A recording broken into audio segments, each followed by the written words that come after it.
Mutual ఫండ్స్లో డబ్బులు పెట్టారు, బ్రిలియంట్. కాకపోతే మాత్రం మ్యూచువల్ ఫండ్స్ మీ అకౌంట్ నుంచి ప్రతిరోజు ఒక ఫీస్ డిడక్ట్ చేసుకుంటుంది కన్వీనియంట్గా. ఇది మీకు తెలియని కూడా తెలియదు. దీన్నే ఎక్స్పెన్స్ రేషియో అంటారు.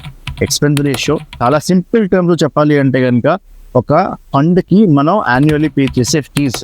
ఎందుకు పే చేస్తామంటే ఆ వాళ్ళ ఫండ్ మేనేజర్ సాలరీ పే చేసుకోవాలి, మార్కెటింగ్ డిస్ట్రిబ్యూషన్ కాస్ట్ పే చేసుకోవాలి, legal fee, audit fee, administration fee చాలా ఉంటాయి.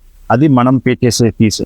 కాకపోతే మాత్రం ఫండ్స్ ఎలా చేస్తాయంటే కనుక వాళ్ళు యాన్యువల్లీ ఛార్జ్ చేయకుండా యాన్యువల్ ఫీనే divided by 365 days. So whenever you leave that particular fund proportionally మీరు ఆ ఫీస్ పే చేసి ఉంటారు. సో ఈ ఎక్స్పెన్స్ రేషియో వచ్చి ప్రతిరోజు మీ ఫండ్ ఎన్ఏవికి అగెయిన్స్ట్ అడ్జస్ట్ అయిపోతుంది. And you guys don't even know about it. నాకు కమెంట్స్లో చెప్పండి, మీ ఫైనాన్షియల్ అడ్వైజర్ దీని గురించి మీకు అప్డేట్ ఇచ్చారా లేదా అనేది. ఇంకో ఇంపార్టెంట్ టాపిక్ ఏంటి అంటే ఈ యొక్క ఎక్స్పెన్స్ రేషియో రేంజ్ వచ్చి 0.1 నుంచి 2.25% వరకు ఉంటుంది. మీరు అడగచ్చు, ఇప్పుడు ఎంత ఎక్కువ ఉంటే అంత నష్టం కదా, ఎంత తక్కువ ఉంటే అంత మంచిది కదా అంటే మనకి ఎక్స్పెన్స్ రేషియో ఒకటే ఇంపార్టెంట్ కాదు. మనం చూసుకోవాల్సిన ఫ్యాక్టర్స్ ఇంకా చాలా ఉంటాయి. దాంట్లో నేను మీకు 3 ఫ్యాక్టర్స్ చెప్తాను. ఒకటి వచ్చి ఆ ఫండ్ మీరు దేంట్లో ఇన్వెస్ట్ చేశారో అది కన్సిస్టెంట్గా పర్ఫామ్ చేయాలి.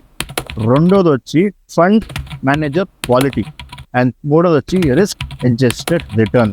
Now let me know in the comments if you know your expense ratio.